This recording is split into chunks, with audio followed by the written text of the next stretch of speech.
बोलो श्री कृष्ण भगवान की जय हो। श्री भागवत सार की जय हो। श्री भागवत सार में 389 मनुष्य का शत्रु बाहर नहीं मन में है। भीतरी शत्रु को खत्म करोगे तो संसार में तुम्हारा कोई शत्रु नहीं रहेगा। 390 किसी के प्रति दुर्व्यवहार रखोगे तो वह भी आपके प्रति दुर्व्यवहार रखेगा। जीवन के साथ तो क्या जड़ पदार्थ के साथ भी दुर्व्यवहार मत रखो। 391 स्वार्थ मनुष्य को पागल बनाता है। स्वार्थ की जागृत होने से वह दूसरों का काम बिगाड़ने लगता है। दूसरों का अहित करने वाले का कभी भला नहीं होता। लौकिक व्यवहार में भी स्वार्थी व्यक्ति निंदित है। बच्चों, अगर जो अपना स्वार्थ देखे और किसी का स्वार्थ ना देखे और अपना स्वार्थ जो देखता है उसका भला नहीं होता। वो चाहे कितना भी अभी स्वार्थ में अंधा हो के अपने भाई का हक, बहन का हक या किसी पड़ोसी का हक या किसी की पड़ती हुई जमीन का दबाना या किसी कैसा भी हक हो, अगर वो मार लेता है, वो विश्वासघात कर लेता है तो उसका भला नहीं होता। क्योंकि मनुष्य को पागल जिस टाइम स्वार्थ बनाता है, भगवान तो उसको शुद्ध और साफ आत्मा से भेजता है, लेकिन मृत्यु लोक में आने के बाद स्वार्थ हो जाते हैं। इंसान लालची हो जाते हैं। लालच में वो अपना तो अनहित करता ही है, दूसरा का भी अनहित कर बैठता है। तो बच्चों, अगर आपके मन में थोड़ा सा भी कभी भी मन में लालच उपजे तो उस लालच को आप जभी दबा दो, खत्म कर दो। दबाओगे आज नहीं कल फिर उखड़ जाएगा, उसको खत्म कर दो।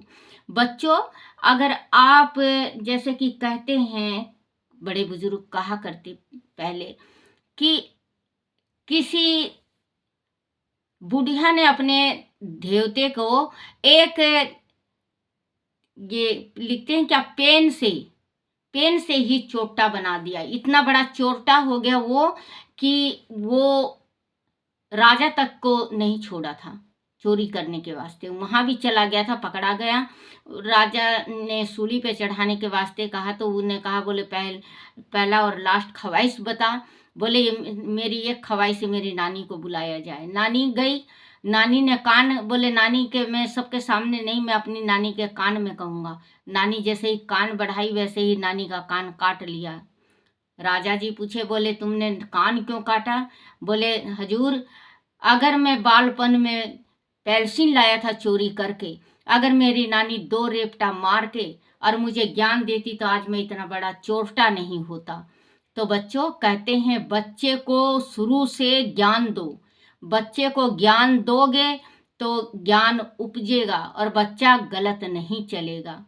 उसके मन में अगर कभी भी चोरी का ईर्षा हो, कभी भी किसी चीज का ईर्षा हो, अपने बच्चे को प्यार से समझा दो, बच्चा समझ जाएगा, क्योंकि कच्ची मिट्टी है।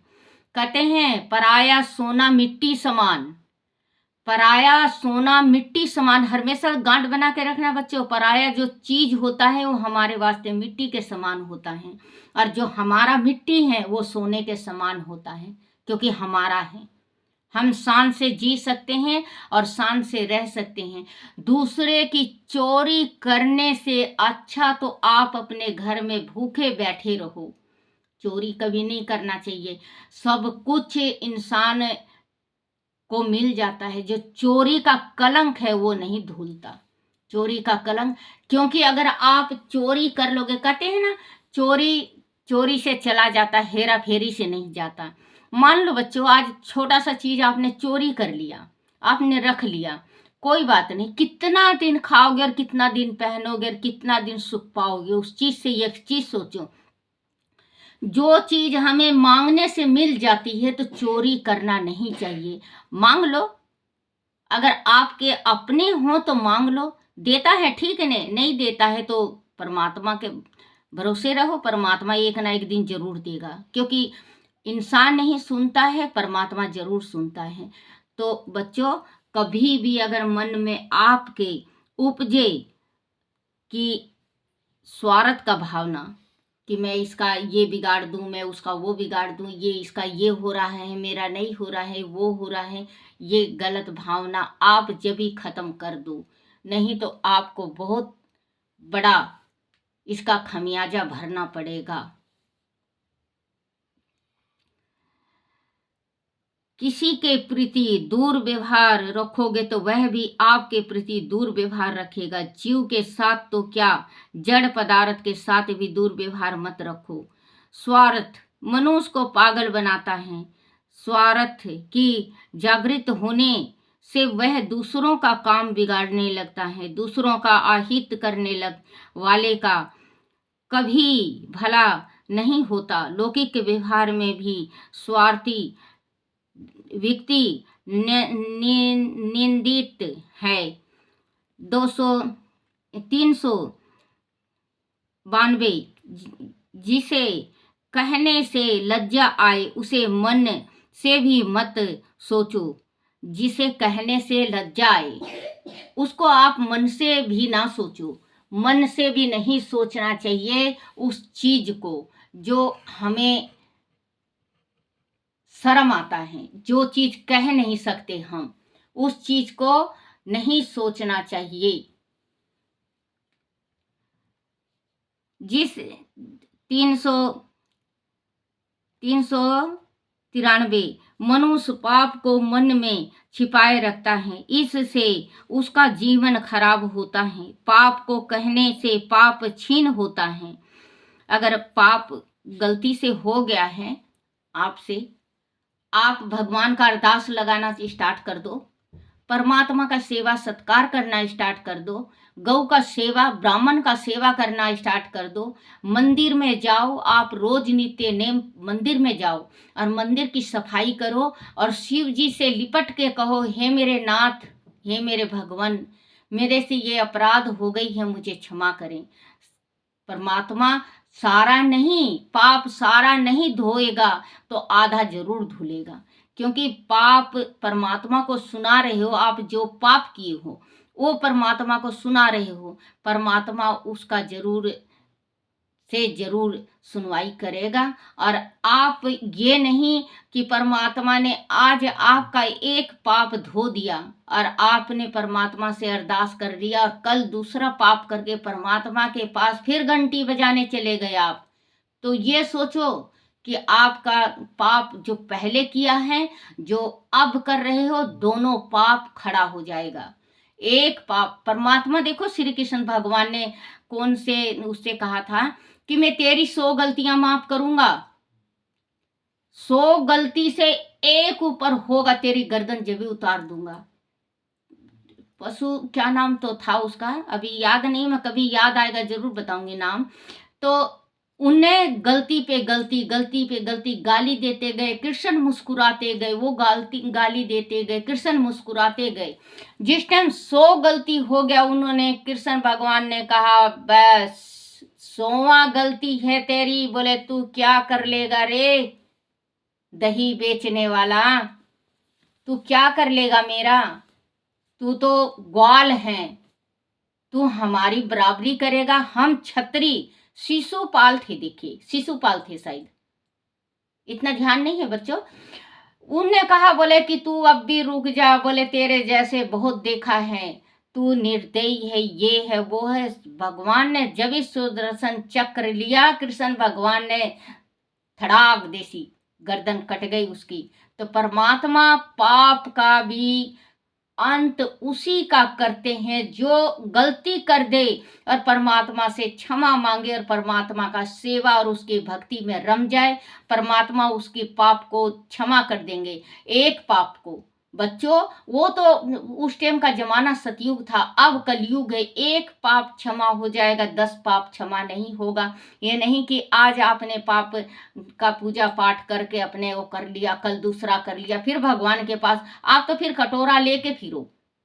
क्योंकि ये तो इंसान पाप का पुतला, कहते हैं शरीर ये पाप का पुतला है। इंसान में ऐसे संसार में कोई भी आज तक माई का लाल नहीं है जिसके शरीर में छींट नहीं लगा है। क्योंकि आप देखना, हनुमान जी हैं, हनुमान जी के भी मकड़ ध्वज हुए। जिस टाइम लंका में आग लगा के आए थे हनुमान जी और अपना आग बुझा रहे थे, उस टाइम उसका पसीना जो गिरा तो मछली ने निगल लिया, मछली ने निगला तो वो मकड़ ध्वज हुआ। बच्चों तो एक बात है, बिना होनी तो होके रहे, अनहोनी ना होए। जो भगवान ने लिख दिया, तकदीर में जो लिख दिया वो तो होना होना है, अनहोनी नहीं होना चाहिए। बच्चों अनहोनी को पहले ही अपनी लगाम मुट्ठी से कस लो। कहते हैं घोड़े को लगाम से कसना चाहिए, आत्मा को मुट्ठी में। अगर आत्मा भटकने लगे आपका तो ओम शांति शांति। बच्चों आपका मन अस्थिर हो जाएगा। 393 मनुष्य पाप को मन में छिपाए रखता है, इससे उसका जीवन खराब होता है। पाप को कहने से पाप छीन होता है। 394 भाव की शुद्धता बड़ा तप है, किसी संसारी जीव से विरोध ना करो। 395 सबके प्रति समभाव रखने से भाव रखने से सत्य कर्म सफल होते हैं। 396 तुम दूसरों में ईश्वरी भाव रखोगे तो दूसरे तुम्हारे में ईश्वरी भाव रखेंगे। प्रत्येक को प्रभु का स्वरूप समझकर व्यवहार करें। 397 बुद्धि का बड़े से बड़ा दोष असूया है, मत सर है, किसी से ईर्ष्या मत करो। 398 घर के मनुष्य ज्यादा वंदन सेवा करें तो समझना कि गड्ढे में उतारने की तैयारी है संसार में। क्योंकि अगर बच्चों आपके गृहस्थी में आपका सेवा ज्यादा बनने लगा तो आप ये समझ लो कि आपको गड्ढे में उतारने की तैयारी है। क्योंकि आपसे जब कोई फरमाइश करता है, या आपके बच्चे हैं या बीवी है या माँ है या पिता है, अगर फरमाइश करने लगे तो या आपको जब भी समझना चाहिए कि हाँ भाई अब मेरी जेब थोड़ी हल्की होगी। हाँ तो आप अगर जिद करते हो, आप अपने वास्ते हर एक चीज के वास्ते जिद कर रहे हो, तो एक काम जरूर करा करो। एक महीने में जिद करके अपने पति, कहते हैं धर्म पत्नी नहीं, पत्नी भोग के वास्ते वस्तु नहीं होती, पत्नी वो चीज होती है धर्म की, जो पति को धर्म के मार्ग में, जो मार्ग है उसमें चला दे, उसको कहते हैं धर्म पत्नी। ये नहीं कि सिर्फ वासनाई में रमे रहो और पेट में खाते रहो और विष्टा करते रहो, उसको गृहस्थी नहीं कहते। गृहस्थी उसको कहते हैं जिसका पति सुबेरे उठे नहाए धोए, अगर ना नहाए धोए तो पत्नी उसको नहलाए, कहे कि नहाओ धो क्योंकि लक्ष्मी का वास होगा। अगर पति पत्नी जिस घर में सुबह नहा के और पूजा माँ के मंदिर में, अपने जो घर के मंदिर है उसमें माथा टेकते हैं, उनके घर में श्री लक्ष्मी का वास होता है। ये नहीं कि आप जिद करो तो छोला भटूरा के वास्ते जिद करो, जेब खाली करो अपने पति का तो छोला भटूरा के वास्ते, कुछ खाने पीने के वास्ते या अपने कपड़े के वास्ते। कभी दान के वास्ते जिद किया करो, कभी दान के वास्ते जिद करो। कहो कि आज ऑफिस से जल्दी आना, हमें आज हम अपन दोनों चलेंगे हरा घास लेके गौशाला में। या गुड़ लेके गौशाला में, आप गौशाला का थोड़ा सा बच्चों, महीने में ज़्यादा नहीं बता रही, 1 महीने में 1 दफ़े सेवा करना स्टार्ट कर दो। अगर आपके घर, आपका किराया में हो, घर नहीं है, तो देख लेना बच्चों, 3 साल भीतर आपका घर आपके नाम से बन जाएगा। आप ये थोड़ी सी कोशिश करके देखो, ज़्यादा नहीं है तो 10 रुपए का घास डालो, 10 रुपए का गुड़ खिला दो गौ को। आप गौ की सेवा करके देखो, गौ का, ब्राह्मण का और कन्या का जो सेवा करता है वो सदा सुख पाता है, और जो ये 3 चीज का निरादर करता है वो हमेशा दुख पाता है। अगर आपके घर का ब्राह्मण है, उसको अगर आपने दुत्कार के निकाल दिया है तो आपका घर में कभी लक्ष्मी वास नहीं करेगी। आपके घर में अगर लड़की है, आप अपनी लड़की को मार रहे हो, पीट रहे हो, उसको श्राप दे रहे हो, तो आपका घर कभी वफा नहीं करेगा बच्चों। और गौ, अगर आपके घर में गौ आई है और आपने डंडे से मार दिया या लात से मार दिया, आप कोढ़ी, कलंकी और लंगड़े बनोगे बच्चों। ये 3 चीज का हमेशा ध्यान रखना चाहिए, क्योंकि संसार में 3 ही चीज से ये धरती टिकी हुई है। क्योंकि अगर गौ के, कहते हैं गौ के सींगों में धरती टिकी हुई है। जिस दिन गौ करवट बदल गई, धरती करवट बदल गई, उस दिन सारा धरती सृष्टि खत्म। तो बच्चों वही कहते हैं कि जो कुछ भी करो, सोचो, समझो, विचारो, फिर करो। 398 घर के मनुष्य ज्यादा वंदन सेवा करें तो समझना कि गड्ढे में उतारने की तैयारी है। संसार अत्यंत विचित्र है, इसे खूब समझो, क्योंकि संसार है ये। संसार को सोच समझ के ही चलना चाहिए।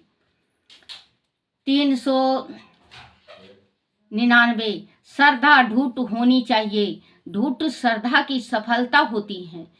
400 सबके साथ मंत्री ना हो तो मित्र, मंत्री ना हो तो कोई बात नहीं, किंतु किसी के साथ बैर मत करो, बैर ना करना मंत्री करने के समान है। अगर कोई आपका अपना है तो ठीक है, नहीं तो किसी के साथ बैर दुश्मनाई नहीं करना चाहिए। बैर भाव से हमारे शरीर में जो है वो पदर रोग लगता है, उसको जो विकार होता है पीत का, उसका रोग लगता है, क्योंकि वो अपने मन में 24 घंटा किसी के वास्ते बुरा सोचता है, तो उसके सबसे पहले बुरा होता है। अगर आपके, मान लो बच्चों, मुंह से कभी गलती से, अगर आपकी गलती से कुछ मुंह से निकल भी गया, तो आप बच्चों भगवान से प्रार्थना करना है, मेरे परमात्मा, मेरी जीभा है बिना हड्डी की, ये मेरे से आज ये निकल गया, गलती हो गई मेरे से, मुझे क्षमा करना, उसका बुरा मत करना प्रभु, उसका बुरा नहीं होगा और आपका भला हो जाएगा। 400 सबके साथ मंत्री ना हो तो कोई बात नहीं, किंतु किसी के साथ वैर मत करो, वैर ना करना मंत्री करने के समान है। 401 मूर्ति से प्रेम रखो, मूर्ति में साक्षात इष्ट देव के दर्शन करो। जो हमारे घर में, आपके घर में जो तस्वीर है, आपके कुल देवी है या कुल देवता है, अगर आप उसमें सही ढंग से और आत्मा से दर्शन करते हो तो भगवान का दर्शन आपको साक्षात होगा। बोलो श्री कृष्ण भगवान की जय। श्री कृष्ण गोविंद हरे मुरारी, हे नाथ नारायण वासुदेवाय, हे नाथ नारायण वासुदेवाय, हे नाथ नारायण वासुदेवाय। बोलो हरिवंश पुराण की जय।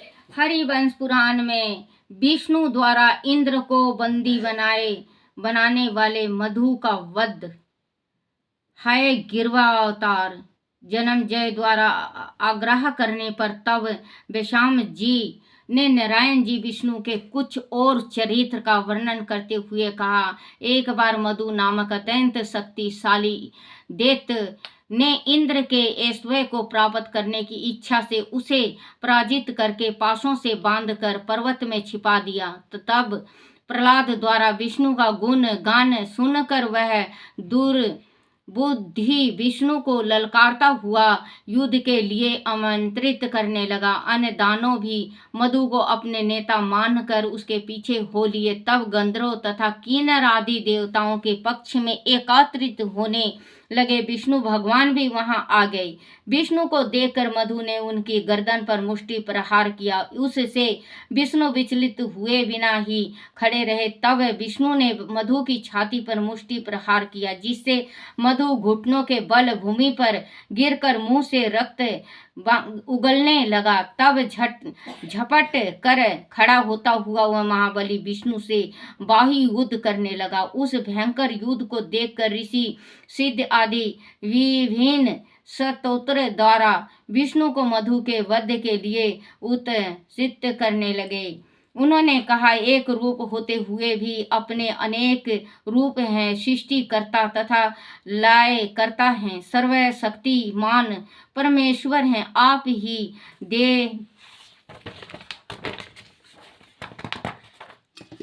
आप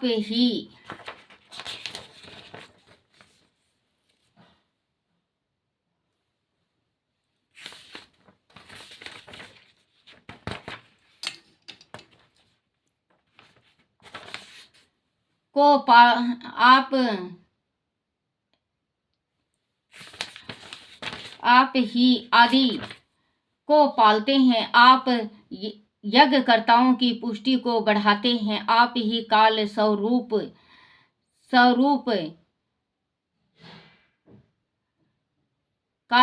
हैं। आप ही प्रलय काल में उपस्थित होकर समुचित सृष्टि को लील जाते हैं। आप ही वेदों की उत्पत्ति के स्थान हैं। सूर्य, चंद्र, आयु, जल, अग्नि आदि आप ही हैं। आप ही यम हैं। आप ही ब्रह्मा और शिव हैं। आप ही वनस्पति, औषधियां,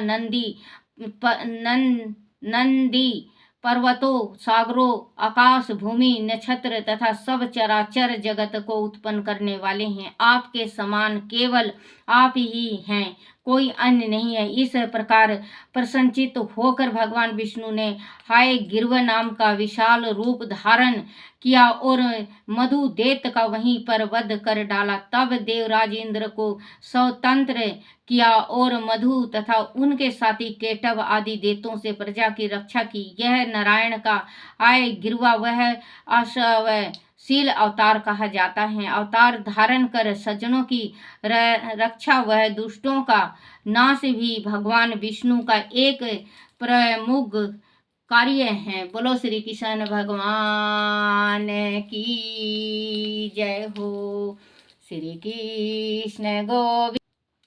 श्री कृष्ण गोविंद हरे मुरारी, हे नाथ नारायण वासुदेवाय, हे नाथ नारायण वासुदेवाय, हे नाथ नारायण वासुदेवाय।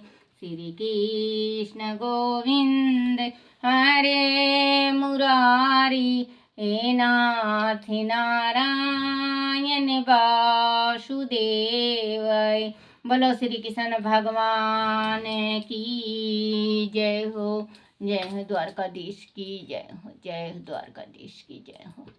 जय हो द्वारकाधीश की जय हो। द्वारकाधीश की जय हो। मेरे कन्हैया जय, मेरे लड्डू गोपाल की जय। बोलो अपने अपने माता पिता की जय हो। अपने अपने गुरुदेव महाराज की जय हो।